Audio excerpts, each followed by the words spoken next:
Ao que está assentado sobre o trono e ao Cordeiro sejam tributadas ações de graças e honra e glória e poder por todos os séculos.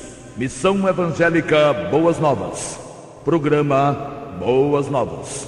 O que jamais passou pela mente de pessoa alguma em toda a história do gênero humano, salvação eterna, vida eterna de graça, sem participação humana nenhuma, é o que pregamos, porque é isso que significa o Evangelho da Graça do Senhor Jesus.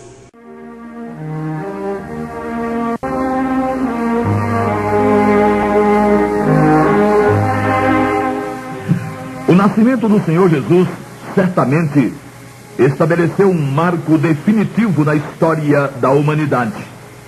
Não existe antes e depois de Buda, de Confúcio ou de Maomé, nem de Abraão, de Moisés ou de Davi. Não foi Hammurabi, Kelps, Platão ou Sócrates a dividirem a história. Na cronologia só existem as expressões antes e depois de Cristo. Tudo bem. Vivemos, pela contagem dos homens, 2000 anos depois do nascimento do Senhor. E como vai o mundo? Em que melhorou o mundo na relação entre os homens? Qual a influência que teve o nascimento de Jesus no comportamento das pessoas de forma geral? Estão mais dóceis? Menos violentas? Estão menos desonestas? Desejam o bem umas às outras? Ninguém é tão inocente que chegue a responder positivamente. Claro que não. Uma geração consegue ser sempre pior que a anterior. E agora, quando o fim se avizinha, isso está acontecendo de forma geométrica.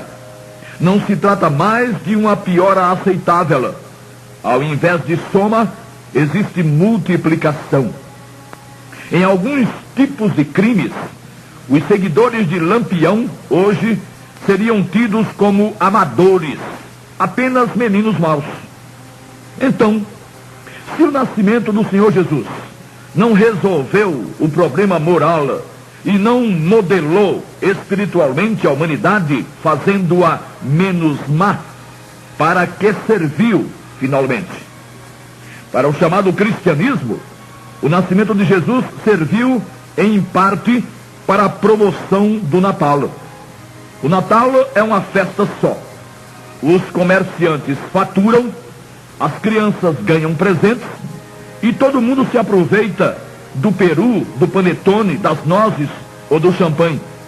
Além da decoração que é linda, com as árvores enfeitadas e os milhares de luzinhas piscando. Mas teria Jesus nascido só para isso? Ou só por causa disso? Seria muito pouco. Na realidade, não seria nada. Não foi por nenhuma outra causa que o Senhor Jesus nasceu, senão porque não nascendo, não poderia morrer. Exatamente isso. Jesus nasceu para morrer. Ele foi o único homem que nasceu para morrer. Todos os demais seres humanos nascem para viver. Não continuam vivendo por causa da falência de seus organismos, de seus corpos. Todo homem que já morreu, morreu pela falência de algum órgão de seu corpo, seja qual tenha sido o motivo que o acometeu, e sem considerar a idade de existência. Não com o Senhor Jesus. Como jamais cometeu qualquer falha, o organismo do Senhor não sofreria qualquer tipo de decrepitude, de falência. Nada e nenhuma das causas que matam os homens poderia matar o corpo do Senhor. Porque também ele não possuía a natureza pecaminosa, pois seu corpo não foi produto da semente do homem. Lá no Gênesis, o Senhor Deus prometeu que a semente da mulher feriria o inimigo na cabeça. Gênesis 3:15, a semente da mulher. E ao anunciar o nascimento de Jesus, Gabriel, o mensageiro celeste, disse a José: não temas receber a Maria tua mulher, porque o que nela está gerado é do Espírito Santo. Mateus 1:20.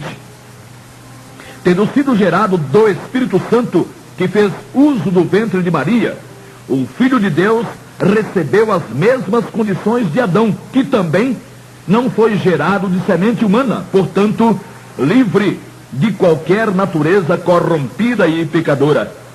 Mas Jesus nasceu para morrer.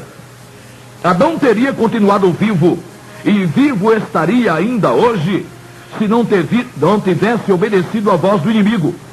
Mas Jesus nasceu para morrer, mesmo jamais desobedecendo a Deus, seu Pai. Aos seus irmãos disse ele: ainda não é chegado o meu tempo, mas o vosso tempo sempre está pronto. João 7,6. O texto demonstra claramente que o tempo em referência era o tempo de morrer, pois o versículo 25 registra: então alguns de Jerusalém diziam: não é este o que procuram matar? Jesus nasceu para morrer, mas só poderia ser morto no tempo determinado. Só Jesus nasceu com um dia certo para morrer. Ele morreria por ocasião da Páscoa como o Cordeiro de Deus, depois de ter vivido e cumprido seu ministério, nem antes, nem depois. Existe por aí a ideia largamente disseminada de que todo homem tem um dia certo para morrer. Isso não é verdade. Não tem qualquer respaldo bíblico. Todo homem morre quando não consegue continuar vivo. Enquanto o organismo resiste, o ser humano continua vivendo a vida física. E nesses tempos modernos, tem acontecido de continuarem vivendo com o auxílio de máquinas e aparelhos diversos, criados pela tecnologia, pessoas que em outras circunstâncias teriam chegado ao fim bem antes. Além disso, a média de vida na Terra vai desde 34 anos, em alguns países da África, até mais de 80 no Japão. Não foi o nascimento de Jesus o que de mais importante aconteceu em sua história. Se ele tivesse nascido e vivido, sem que contudo tivesse oferecido sua vida para a substituição da vida de pecadores, não haveria muito o que comemorar nunca. Foi a morte do Senhor Jesus que deu início ao Novo Testamento. Até a cruz vigorou a lei. Jamais um testamento entrou em vigor sem a morte do testador. Isso é elementar. Então, não podia existir Novo Testamento enquanto Jesus vivia a vida que viveu no corpo carnal. Portanto, a morte do Senhor deveria ser comemorada muito mais e com muito mais alegria que seu nascimento.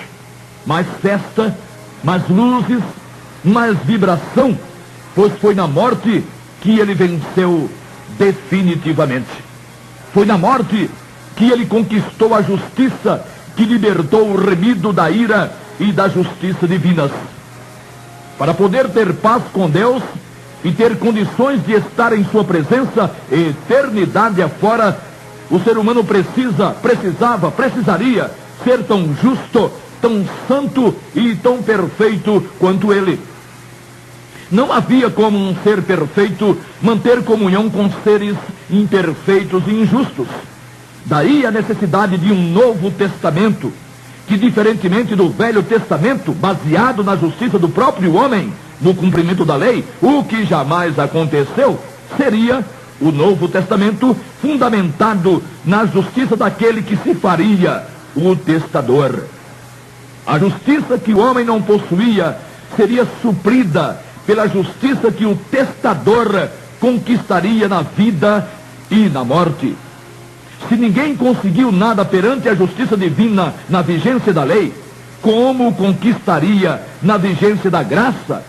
Se a graça já seria providenciada exatamente para socorrer quem dela fizesse uso.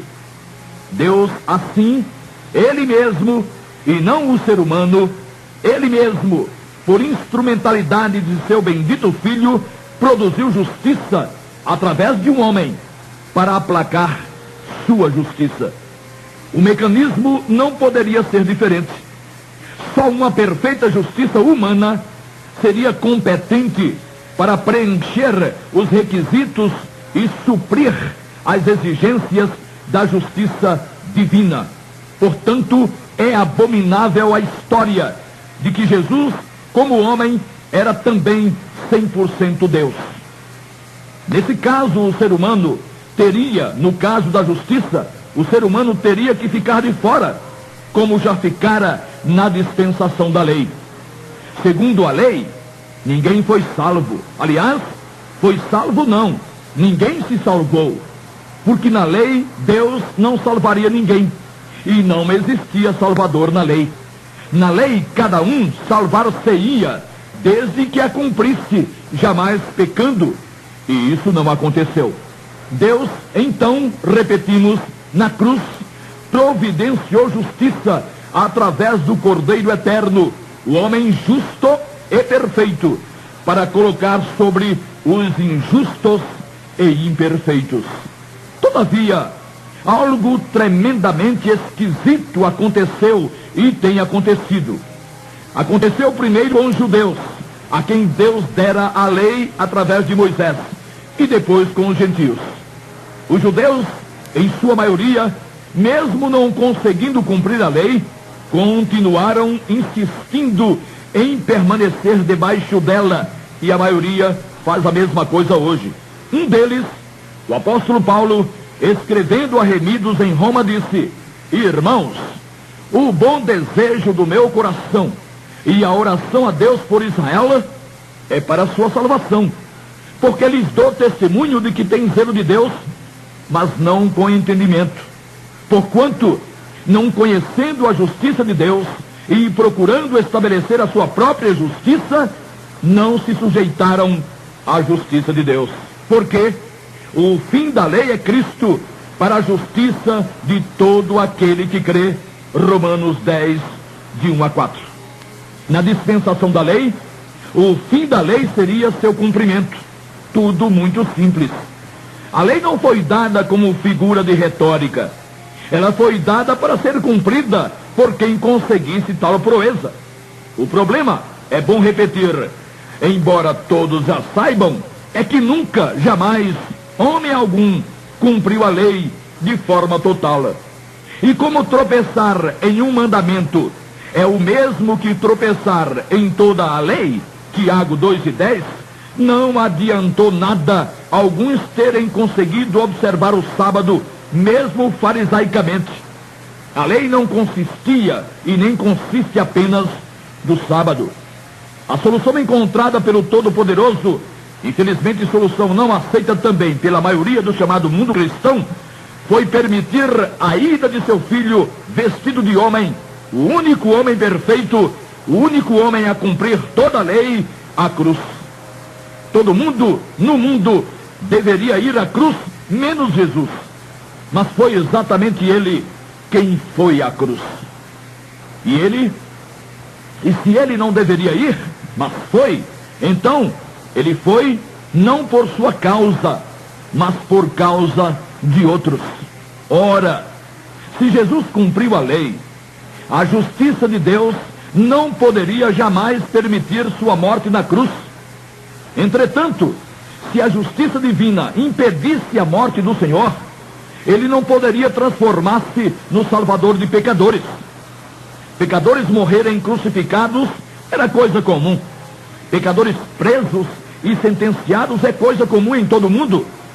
O caso de Jesus foi sui generis, ou seja, o único no gênero. E Deus mesmo esteve nele envolvido com toda a sua sabedoria. O sacrifício de Jesus era necessário, pois um homem justo ou alguém justo teria que se oferecer em lugar dos injustos, em lugar dos pecadores. É exatamente por essa causa que Jesus é o fim da lei. Se o fim da lei continuasse sendo o seu irrestrito cumprimento, estaria todo mundo perdido pelas razões já expostas, ou seja, porque todos pecaram e pecam.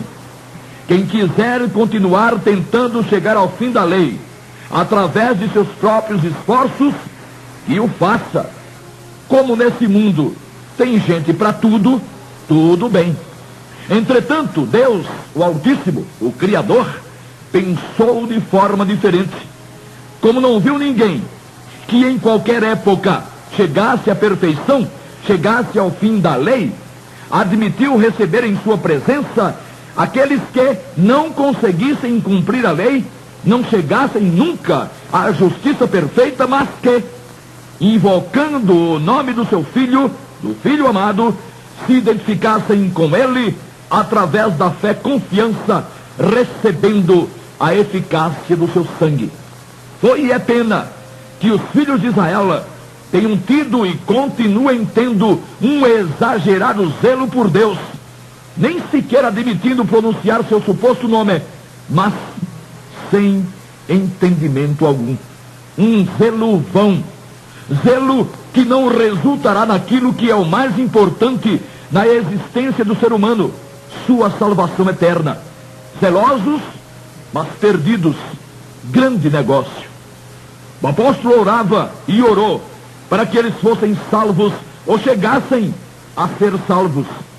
Sabe-se que só foram salvos os que abriram mão do zelo extremado, admitiram a culpa diante do Pai e apelaram para o sangue de Jesus. Para quem não agiu assim, a oração de Paulo não serviu hora nenhuma. Jesus é o fim da lei só para os que o invocam.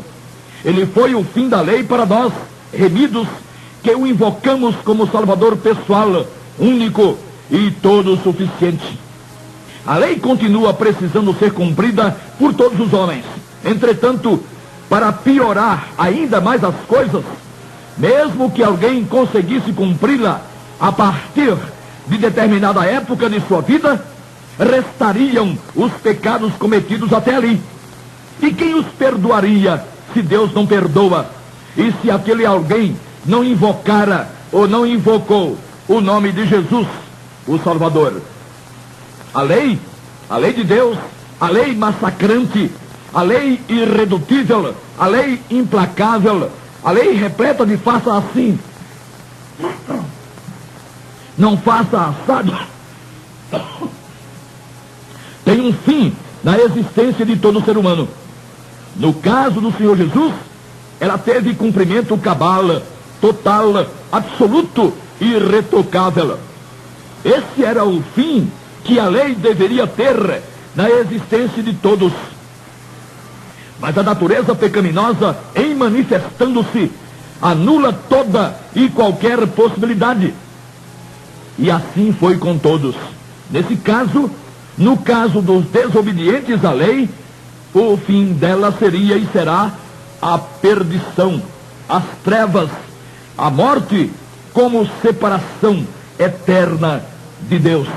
Será para misericórdia a maioria, e seria para todos, não fosse a providência do Altíssimo, Jesus Cristo, o homem. Ele transformou-se no fim da lei para os que correram para ele e o nomearam e o constituíram Salvador pessoal. Sendo pecadores, a lei terminaria para eles, como deveria terminar para todos os pecadores, na miséria, na perdição. No entanto, como o Senhor Jesus foi invocado não para curar enfermidades, nem para dar prosperidade ou emprego, mas para salvar dessa situação tremenda, eles foram salvos, foram remidos, e a lei para eles terminou em Jesus. Eles ainda infringem requisitos da lei, e quem não os infringe? Existem muitos por aí tentando não ferir os mandamentos, e conseguem. Por acaso a lei dirá, ou diz, que quem tentasse observar os mandamentos seria tido como obediente, mesmo sem obedecê-los? Lei é lei. Ou como diriam os romanos, dura lex, sed lex. A lei é dura, mas é lei. Ela não muda para se ajustar às dificuldades de ninguém. Como diz o ditado popular, quem não pode com o pote, não coloca a rodilha. Essa conversa de estou tentando, é conversa para quem não descobriu pelas Escrituras que a lei não foi dada para que pessoas que tentassem guardá-la fossem tidas como retas. O que está escrito, e foram palavras do próprio Senhor Deus, é que o homem que fizesse as coisas da lei viveria por elas. Levítico 18:5. O homem que fizesse, não o homem que tentasse fazer. Tentar fazer, como disse Tiago, é igual a nada. Tropeçar em um mandamento é tropeçar em todos. Paulo passou, como se diz vulgarmente, a vida do bicho, tentando cumprir a lei e tentando ser fiel aos rituais judaicos. Sendo ele um homem cujas intenções eram sérias e comprometidas com a verdade, e vendo o Senhor que ele se voltaria, se converteria do judaísmo, tão logo fosse confrontado com a verdade do Evangelho, providenciou o encontro no caminho de Damasco. E dias depois, Saulo de Tarso invocou o nome do Senhor Jesus, admitindo-o como o fim da lei que ele, Saulo, por mais que tentasse, não conseguia satisfazer. O remido consciente festeja a morte do Senhor todos os dias. Todos os dias, o remido consciente comemora o derramar do sangue do Cordeiro de Deus. Que bom que Jesus nasceu. Nisso, todos concordam. Mas, e se ele não tivesse morrido? E se ele tivesse resolvido continuar vivendo na carne? Perfeito como ele foi, e como ele seria no corpo, estaria do mesmo jeito até hoje. Nada de envelhecimento, nada de decrepitude, nada de senilidade. Mas, e nós, os remidos pelo seu sangue, como estaríamos? Estaríamos perdidos, pois que, sem derramamento de sangue, não há remissão. Hebreus 9:22. E como todos nós pecamos, antes e depois de remidos, e Deus não perdoa a parte do sangue de Jesus, não haveria remédio para ninguém. Jesus continuaria vivo, mercê de sua perfeição e de sua justiça no corpo físico carnal. Mas não haveria justiça nele capaz de satisfazer a justiça divina em relação a pecador nenhum. Tampouco ele seria salvador de pecadores. Seu sangue, correndo em suas veias e artérias, não salvaria ninguém. Então, viva a morte de Jesus. Graças a ela, a vida dele pôde passar para os que nele confiaram, constituindo como Salvador pessoal. Jesus teve vida na vida e teve vida na morte. Aliás, foi na morte quando o Senhor teve mais vida, pois teve a vida que deu vida a quantos de vida precisavam, já que estavam mortos em ofensas e pecados. E vos vivificou, estando vós mortos em ofensas e pecados. Efésios 2:1. Os remidos saíram da situação incômoda, humilhante e desesperadora de mortos diante de Deus, pela presença da culpa do pecado em que viviam, através da vida.